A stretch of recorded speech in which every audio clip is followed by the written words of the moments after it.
Hi, it's Uni, welcome to my channel. Today I'm going to share with you my Louis Vuitton Damier Azur collection, my little collection, but I'm just going to talk to you about each one of them and kind of my thoughts on them.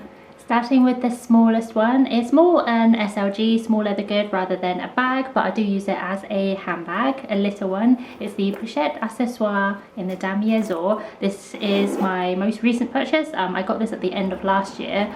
It's still stuffed, it's got the beige interior. It's the new model as well, which comes with the little internal pocket, and the shape's slightly different to the old model. It's slightly bigger as well, and also the strap is longer than the old model. I do have the old model in the monogram. I bought that one a long time ago. It's very old now as well, but having the two, kind of putting them side by side, I see that this one's actually quite a bit bigger and probably fits a bit more. If you'd like to see a comparison of the two, then let me know in the comments down below. But yeah, this is made in Spain, and I can't wait to use it in the summer when we're finally out, allowed out again. I've been thinking of getting the longer strap from Louis Vuitton, but it's very expensive, so I'll probably look into other options, but I'll see about that. I do have a chain that I could probably use with this, but I feel like a leather strap would be a bit more comfortable in the summer. But I'm sure whatever decision I make, you'll see on my Instagram account. Moving on to my next Damier Azur bag, it's my Speedy 30. It's the classic, not the bandolier.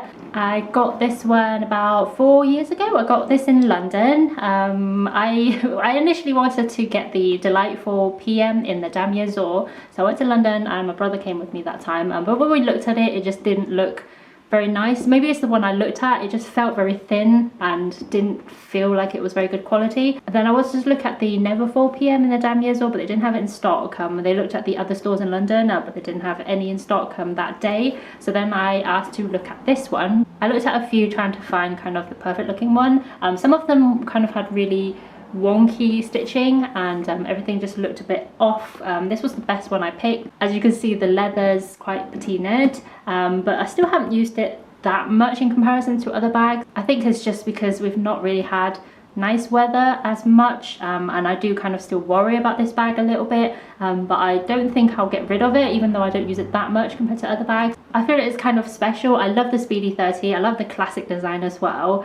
And it was kind of a nice day out when I went out with my brother, and we picked it together, so it's just a nice memory to have. I don't think I'll get rid of it for that reason.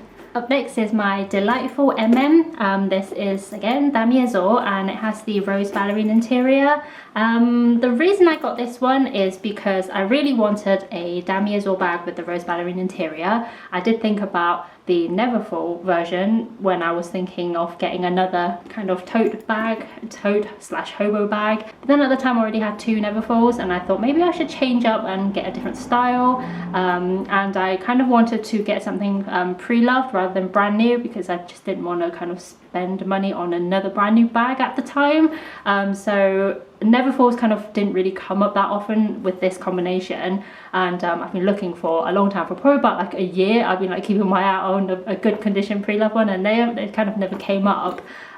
So then I saw this one come up for sale. I think they only used it like a couple of times, even though when she sold it to me, there's a bit of a mark at the bottom. I don't mind it too much, and I've heard that the interior is prone to kind of getting dirty anyway in this colour for some reason. I have used it quite a bit.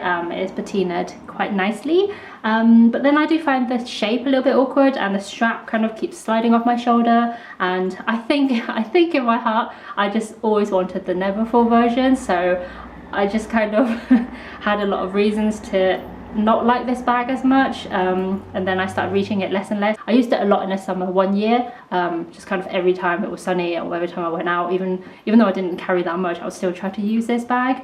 But yeah, and eventually it kind of just sat in my wardrobe for a while. I am going to sell this one. This has been decided quite some time ago that I will be getting rid of it, but it was just like a lot kind of happened in the meantime, and it's just not getting around to actually selling it. This one still feels really nice. The canvas feels really thick on this bag, and like the first one that I looked at in London, the PM size, This one feels really nice and really nice quality. I feel a bit sad to get rid of it because of that, because I feel like lately Louis Vuitton quality isn't as good, and just the canvas just feels a bit thin, whereas this one feels very nice. So I will be saying goodbye to this one quite soon. And finally, the Neverfull with the same combination came up for sale, and I kind of had to go for it. It was pretty much brand new. There was just no sign of wear. The Pochette was really light when I first got it. It was pretty much white when I first bought it. The handles are still stiff now. I've used it quite a bit. I tried to take out as much as I can. The leather on this one's definitely darker than the one on my Delightful, despite using both of them quite a bit, but I think I just used this one a little bit more because this is the one I wanted for so long, and I finally got it and I love it, absolutely love it, and every time I use it I'm very happy. Even when I just look at it, it makes me very happy. I got it pre-loved and it didn't come with the pouch inside, but I don't really need it, especially when I've got the Pochette Accessoire. I probably won't be needing kind of a small clutch bag in a lighter colour. Yeah, this one I bought last year, and I've been trying to use it as much as I can this summer. And again, if we are free to go out wherever we want, I'll be definitely using this a lot more. I think I'll try to use it in different seasons as well, probably in the winter. It's probably kind of a summer bag, but I want to use it more than just the summer, and like I always say, we don't always get the nice weather to use it, so I want to try and use it as much as possible without worrying about colour transfer or watermarks or anything like that.